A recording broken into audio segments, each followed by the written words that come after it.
हमारे विद्यालय में हिंदी पखवाड़े के उपलक्ष्य में विभिन्न चरणों के दौरान हुई भाषण प्रतियोगिता में अपने शब्द आपके सामने रखना चाहती हूँ।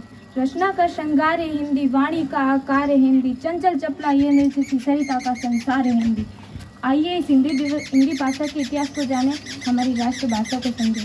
भारतीय संविधान ने 14 सितंबर 1949 के दिन हिंदी को राजभाषा का दर्जा दिया, इसलिए हम हर वर्ष 14 सितंबर को हिंदी दिवस के तौर पर मनाते हैं।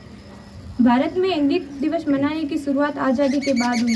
14 सितंबर 1949 को संविधान सभा ने देवनागरी लिपि में लिखी हिंदी भाषा को भारत की आधिकारिक भाषा के तौर पर स्वीकार किया था। फिर भारत के प्रथम प्रधानमंत्री पंडित जवाहरलाल नेहरू ने 14 सितंबर को हिंदी दिवस के तौर पर मनाने का फैसला लिया। वो भाषा नहीं, परिभाषा है, मान है, सम्मान है, गौरव है, पहचान है। हम सब उसके, हिंदुस्तान हमारा है। इसके सम्मान को बनाए रखने के लिए काका कालेलकर, मैथिली शरण गुप्त, हजारी प्रसाद द्विवेदी, सेठ गोविंद दास जैसे कई लेखकों ने हिंदी को राजभाषा बनाने में महत्वपूर्ण योगदान दिया। हमारी एकता और अखंडता ही हमारी पहचान है। हिंदुस्तानी है हम, हिंदी हमारी जुबान है। हिंदी का सम्मान देश का सम्मान है। हमारी स्वतंत्रता वहाँ है। हम सबका अभिमान है हिंदी, भारत देश की शान है हिंदी। हिंदी बोलने में शर्म नहीं, गर्व होना चाहिए। मैं अपनी एक कविता के साथ मैं अपनी वाणी को विराम देना चाहती हूँ।